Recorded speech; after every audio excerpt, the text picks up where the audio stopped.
Well, thank you all for joining me for a repeat of my presentation on the Oakwood Cemetery Chapel and some of the work we're doing to honor the city's BIPOC ancestors that are buried here. My name is Alan Garcia. I work for the Oakwood Cemetery and I work for the George Washington Carver Museum, both City of Austin museums located in East Austin. Since 2016, I have been running the community archiving project on Instagram called the ATX Barrio Archive.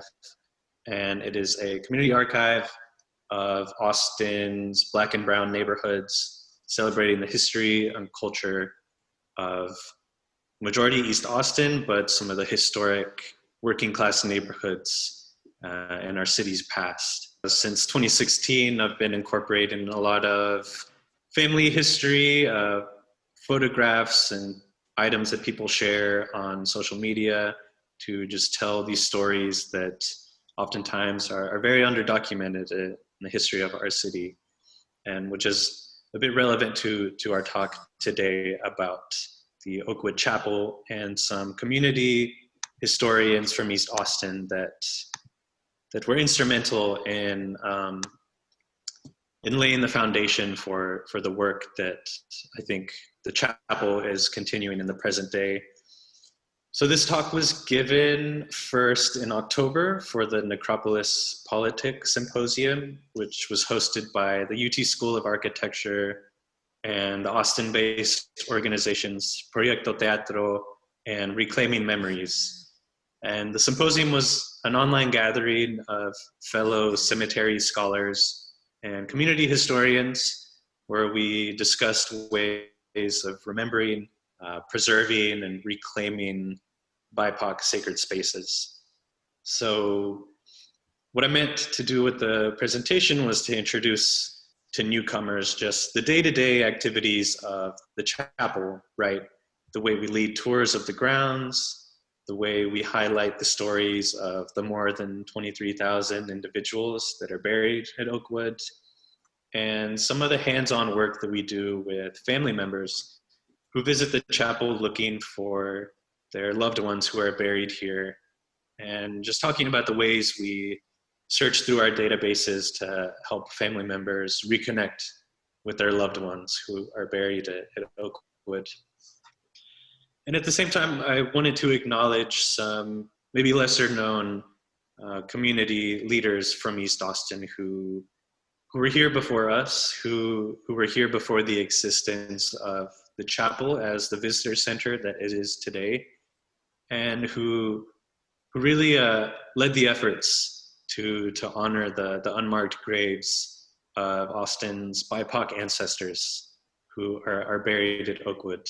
And I'll be talking about them at the beginning of this presentation, which leads me to the meaning of this title, The Presence of Our Ancestors. This is a tribute to a community member that's very close to us at Oakwood, and is someone who I got to meet in person, and is someone who I credit with introducing me to the cemetery and helping me fall in love with the grounds and all the stories of the individuals buried there.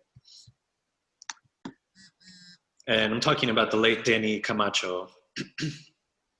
Danny was a longtime East Austin resident.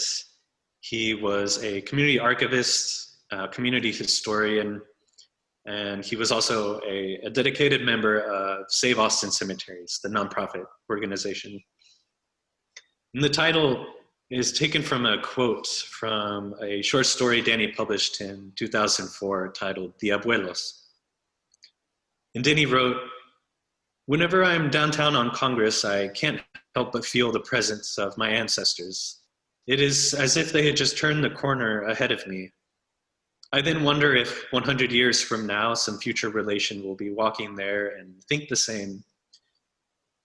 And the quote really speaks to me as far as what we're trying to achieve at the chapel, right? Is to talk to people about a past that's not so distant, the individuals buried here, maybe, they lived in a different century as us, but we really want to communicate to folks who visit that their presence is still felt here. And that's something that Danny really communicated just expertly.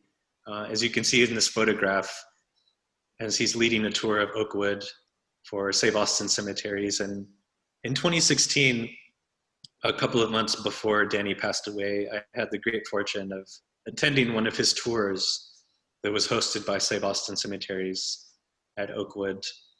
And what I remember was Danny setting it up beautifully. He had us meet in the center of the road that runs directly in front of the chapel building, which divides Oakwood Cemetery in two. And standing in the middle of the road, Danny focused our attention on an area known as the historic old grounds. And this is where tours typically begin at Oakwood Cemetery. Burials in this section of Oakwood date to 1839, which is when the city was founded. It was the very first public burial ground in the city of Austin. And Danny was pointing out, this section is just full of ornate monuments. It's really just glancing at it is completely covered and beautifully, engraved monuments, engraved with the names of some of the leading, mostly white citizens of Austin at that time. You have members of the Chalmers family, you have members of the Metz family, you have the family of Monroe Shipe, who was a well-known developer in Austin in the 1890s, who developed Hyde Park as Austin's first suburb. And a real who's who of the prominent citizens of Austin in the 19th century. And Danny was just having us focus on how full this section of the old grounds are. And then he pointed us to the section located directly across Main Avenue from the old grounds. A section which, just by the looks of it, is a little more sparsely decorated with monuments. When you look at it, it looks a little more like open green space, but Danny was pointing out that in an area that looks to be mostly open green space, in reality is completely full of burials underneath. And that this section is actually known as the historic colored grounds. This was a section that beginning in 1859 was an area of Oakwood Cemetery designated for the burials of people of color. It was referred to by different names, most often the colored grounds, segregated grounds, Negro grounds, stranger grounds, pauper grounds, and Mexican grounds. So people of Mexican descent were buried here. Impoverished people who lived in Austin at the time, who had no family, were buried at the city's expense in this section. And I'll never forget the way that Danny had us compare the two, that saying the way we talk about the folks buried in the old grounds, folks who literally left their mark on the city. Their names can be seen in the names of streets in our city, the names of neighborhoods, public parks, historic buildings downtown, that, they helped build the city, and that we always mention some of these prominent families from the old grounds. And Danny just had us think about the individuals buried across the street in the historic colored grounds, and told us when we're reconstructing the city's past that we really should not leave these individuals out of that story, that oftentimes they are left out of the city's history, and that the same way that we credit individuals in the old grounds with leaving their mark on the city and helping build Austin, that the often nameless BIPOC folks who are buried in this section deserve equal credit, that when we're telling the history of Austin, that we should not leave their stories out, because their stories matter and their lives matter. And that really stayed with me. You know, that's really what kept me coming back to Oakwood before I was ever working for Parks and Rec and working for Oakwood and the Carver Museum. Danny's words kept me coming back and just really stayed with me and made an impact on me and made me think a lot about the way we reconstruct the city's past and the way we just talk about what Austin is today. And another community member that I have to give credit to is Ada DeBlanc Simon. Ada Simon was a native of Louisiana, French-speaking resident of Louisiana, who moved to Austin in the early 1900s with her family. She settled in the Freedom community of Wheatville, which is located in present-day West Campus.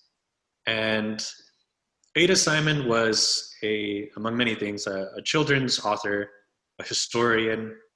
She was a public health advocate, and she was well known in the late 70s for her series of children's books that she published called Let's Pretend, Maydi and Her Family.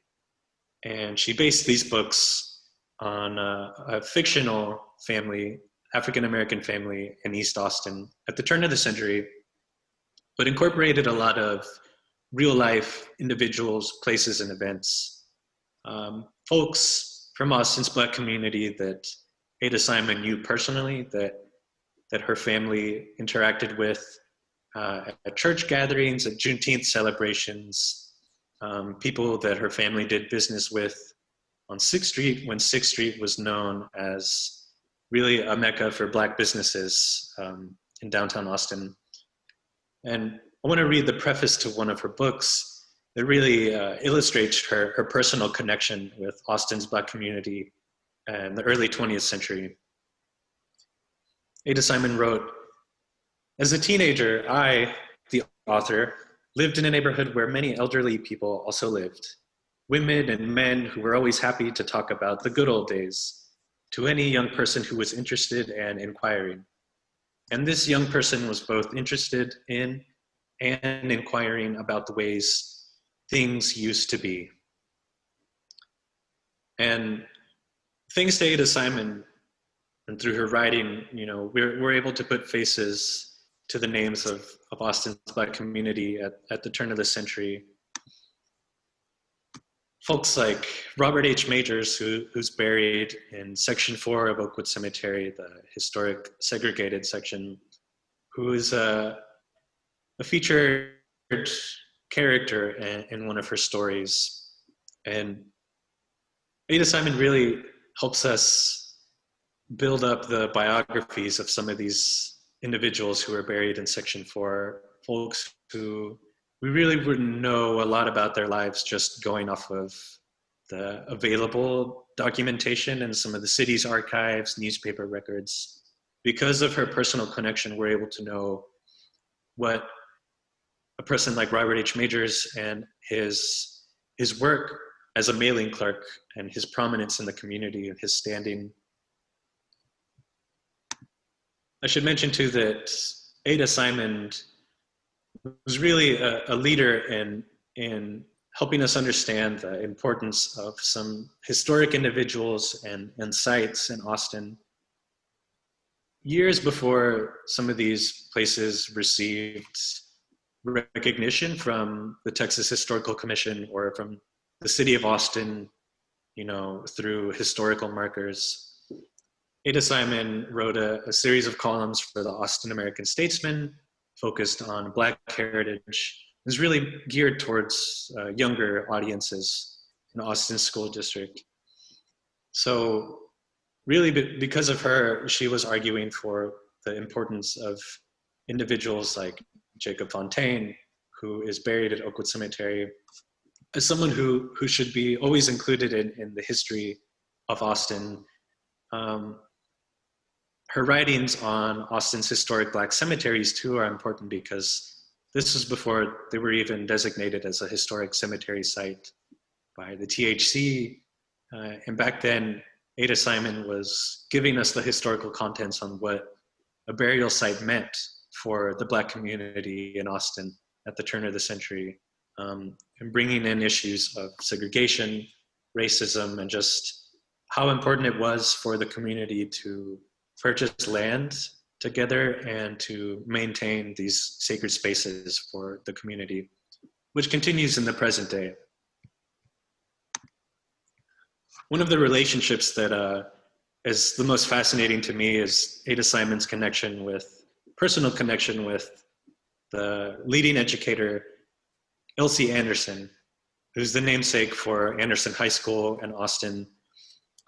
This video, An Oral History with Ada Simon, really illustrates her personal relationship with him and really helps us think of Professor Anderson as someone involved in civil rights issues, which gets left out of a lot of the writings about Elsie Anderson, his biographies.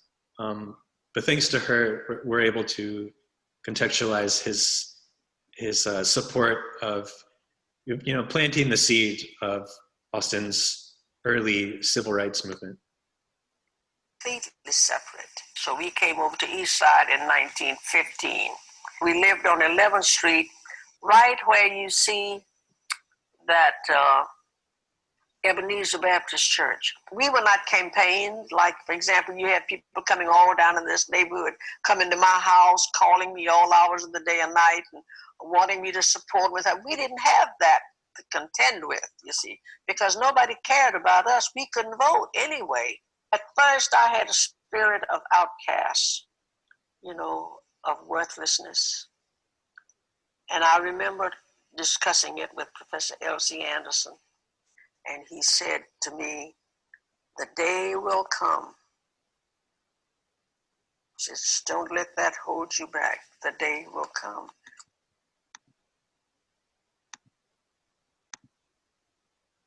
So one of the first projects I want to talk about is a project that really we could not have created without the work that was left behind by Danny Camacho. And this is a story map titled Caminar, which means to walk in Spanish, where we honored the Tejanos buried in Oakwood Cemetery. We really were inspired by the work of Danny Camacho because Danny, before his passing, had been researching his own family history in connection to Oakwood and had located the site of where his ancestors were buried. His ancestors who lived in Austin's original Mexican community, which was located in downtown Austin.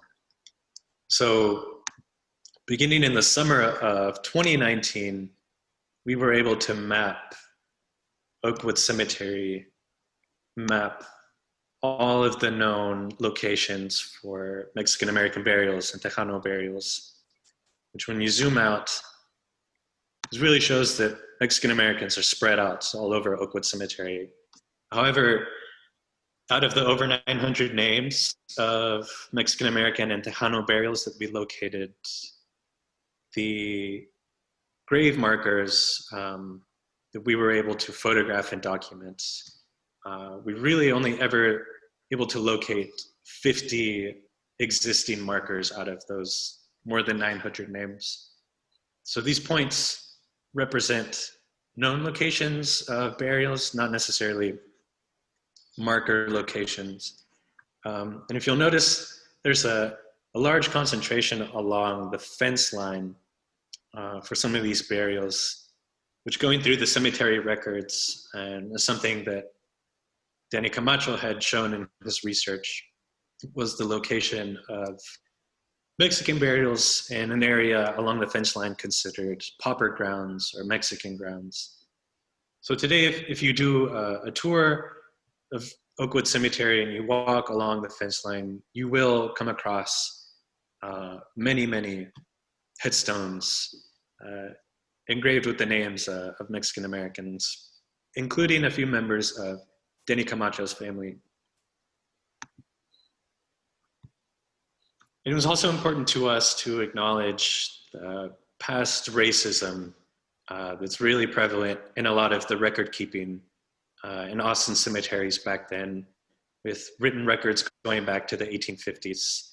And we included a full list of names, the way they were written in the records back then. Names that are very familiar to us in the present day, common surnames like Hernandez, Rodriguez, Castillo, but that are terribly misspelled in the records. Really because there was no respect, there was no consideration given to the individuals at that time.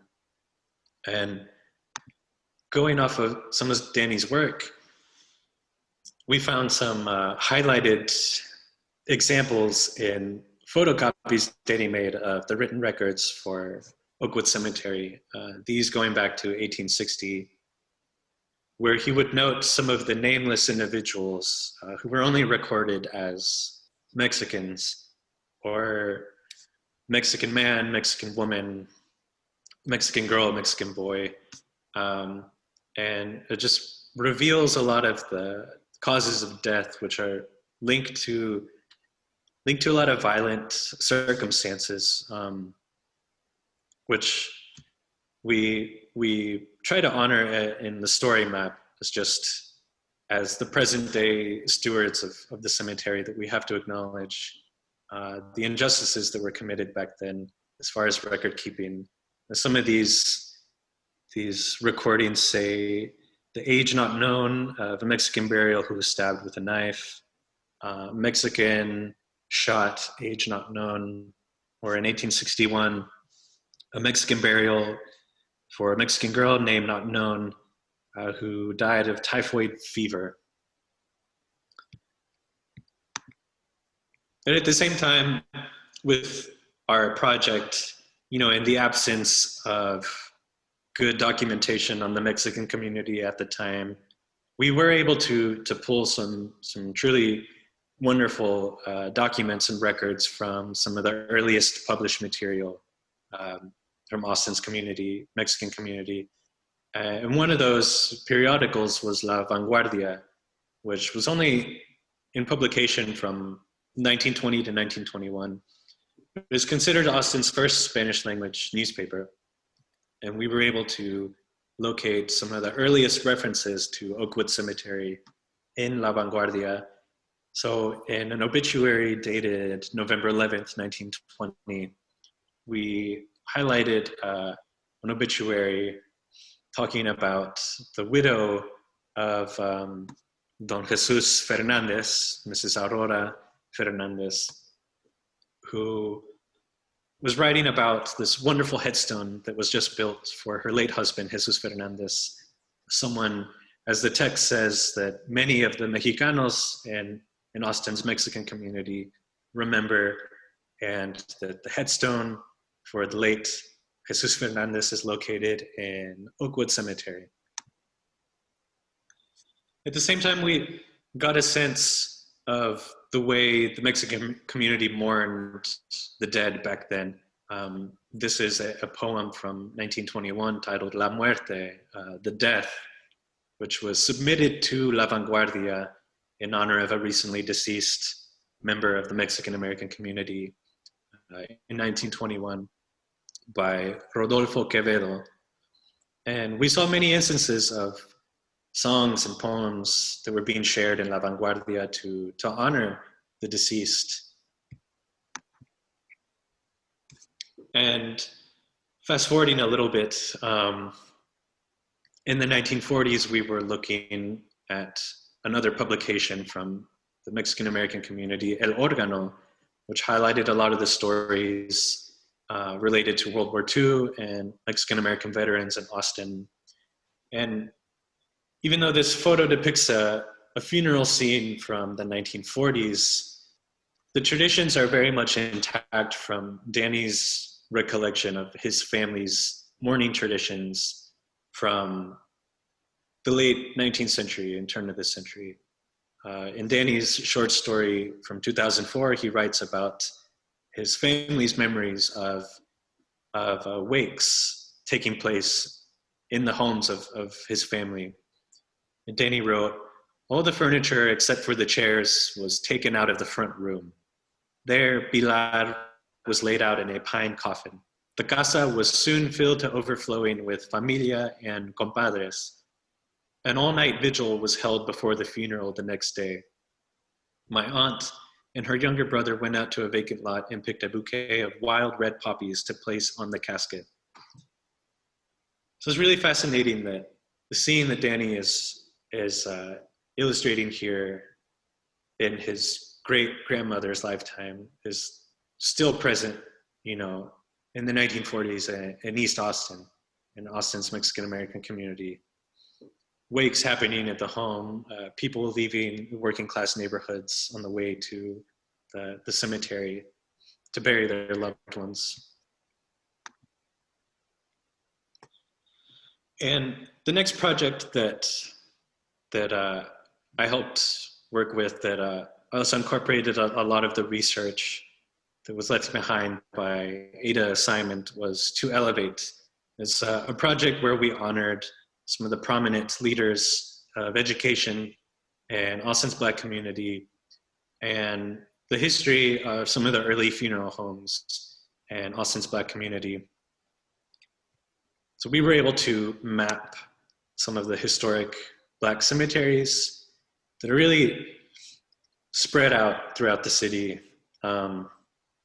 including Bethany Cemetery, which I mentioned before as a site that Ada Simon had talked about in her writing, and a lot of cemeteries that are tied to a lot of the early freedom communities that were not located exclusively in East Austin. They show a pattern of settlement really in all areas of the city of Austin where African Americans lived just after the Civil War, where they established independent settlements. And talking about East Austin history, we can't leave out the history of funeral homes in Austin, a few of which are located just down the road from Oakwood Cemetery in East Austin. We mentioned the Tears Funeral Home, the early incarnation of that, and how it merged with the King Funeral Home, and its connection to Houston Tillotson University.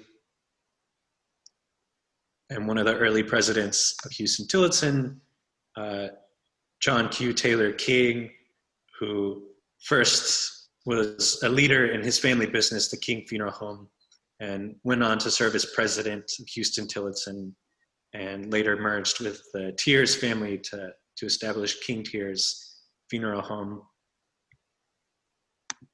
And in my work with the Carver Museum, we've been pulling some archival documents related to this rich history of the funeral home businesses and Houston Tillotson. And one of the items that I wanted to highlight related to Elevate, our project, we located a burial association card for members in Austin. And as you can see, this was an association established in 1902, first established by the Tears Funeral Home, as a form of offering burial insurance for folks experiencing poverty who could not cover the costs of burials for their loved ones. And this is an example of just community initiatives that were set forth in the era of Jim Crow for people to receive proper burials at a time when, as we've seen from cemetery records and just the history of segregation in Austin's public burial ground, experienced widespread segregation and racism. And at the same time, we wanted to highlight a business like King Tears Mortuary and this poster celebrating 60 years of business in East Austin and just the evolution of this humble business, which began in the 1930s, and what it's expanded to today, which is still located in the same location on East 12th Street. And its ties to John Q. Taylor King and the history of East Austin. And when we're talking about some of the leading individuals from Austin's Huston-Tillotson University, these are individuals that in the present day have been honored, as the namesakes of some buildings on campus. For example, Carl Downs, whose name is all over the campus, Huston-Tillotson. His name is on the Downs-Jones Library. His name is at the historic baseball field in East Austin, Downs Field.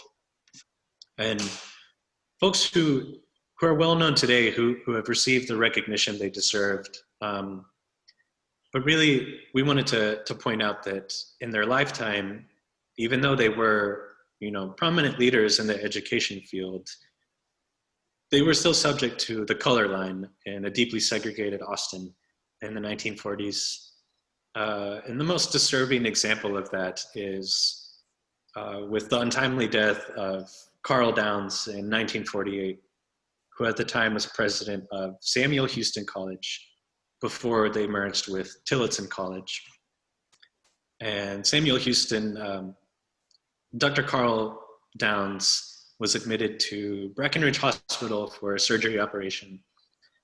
However, historians have noted that really his death is that the segregated conditions at Breckenridge Hospital are responsible for the untimely death of Dr. Carl Downs, who was admitted first to the segregated wing of Breckenridge Hospital, which was then located in a basement underground.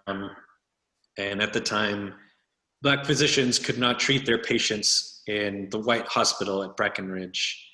And the attending white physician at Breckenridge, historians noted, really downplayed the surgery and just the severity of his condition.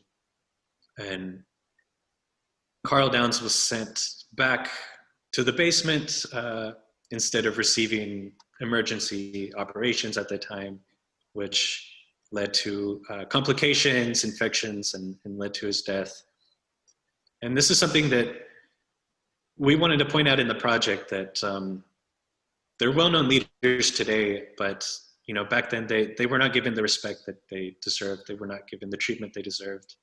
And many of these individuals, in their final resting place at Oakwood or Evergreen Cemetery in East Austin, really do not have any historical markers to help tell their story, to help illustrate how important they were as leaders and the impact they left in the community. So it's something, the way that Ada Simon really made the case for how important these individuals were through our project, like To Elevate. We're really following in her footsteps and honoring folks who did not receive their proper recognition in lifetime, during their lifetime.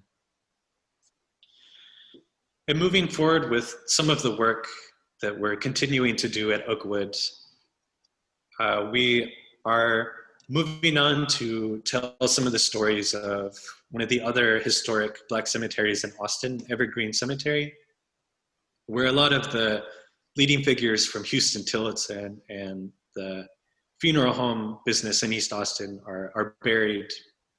We want to help tell their stories, and through that, we're incorporating a lot of funeral programs, a large collection that over the years has been donated to the George Washington Carver Museum, which is a great genealogy resource which can help fill in a lot of gaps for us when we're building the biographies of individuals who many times are not reflected that often in the available written records, right? At the city archive, newspaper records, but funeral programs are a very personal document, many times written by friends and family, so we can get a sense, a very personal connection to who they were and the lives they led. And a very timely and unfortunate example of this work and how it's necessary, it's very urgently needed, is an example of vandalism that we witnessed earlier this year at Evergreen Cemetery, where a number of headstones were vandalized with blue paint by an unknown person. And it really sent us all in shock. The East Austin community, the community of cemetery stewards like ourselves and researchers and historians. And we were seeing a repeat of some of the past instances of racism and their connection to Austin's cemeteries. And really what we were seeing was graves in East Austin being treated as if they were nameless individuals. We were seeing Evergreen Cemetery being treated as if it were an abandoned cemetery, and which is far from it, far from true. A site like East Austin continues to be very important to the community, continues to be maintained, visited by loved ones. But unfortunately, this act of vandalism really reminded us that folks still treat these graves as if they were unimportant, nameless individuals, and who were targets, targets for a lot of violent acts. We were able to identify a number of funeral programs for the individuals with headstones who were vandalized that day. And the same way that Ada Simon helped us put a face to the names of folks who lived in the community at the turn of the century, we really wanted to put a face to the names of some of these individuals who are not from the distant past. We have folks who lived into the 2000s, folks whose ancestors are still with us here in East Austin. And it's very important to us to continue this work, to continue to address how the racism is still prevalent if we don't keep the work up of honoring these individuals. And it's a growing collection of funeral programs, and we strongly believe that it'll help us really make the case for how historic a site like Evergreen Cemetery is, and really how valuable, how much the lives of Austin's BIPOC ancestors matter, who are buried throughout East Austin. And for a final note, I just want to leave this image of my personal favorite headstone, a true work of art for one of the Mexican-American burials located along the fence line at Oakwood. Among the many humble monuments for some of the lesser known Tejanos and Mexican-Americans at Oakwood, this is one of the true examples of a work of art, and really an inspiration to the way we work to tell their stories and acknowledge their lives as cemetery researchers and historians at Oakwood. And thank you so much for joining me for my talk today.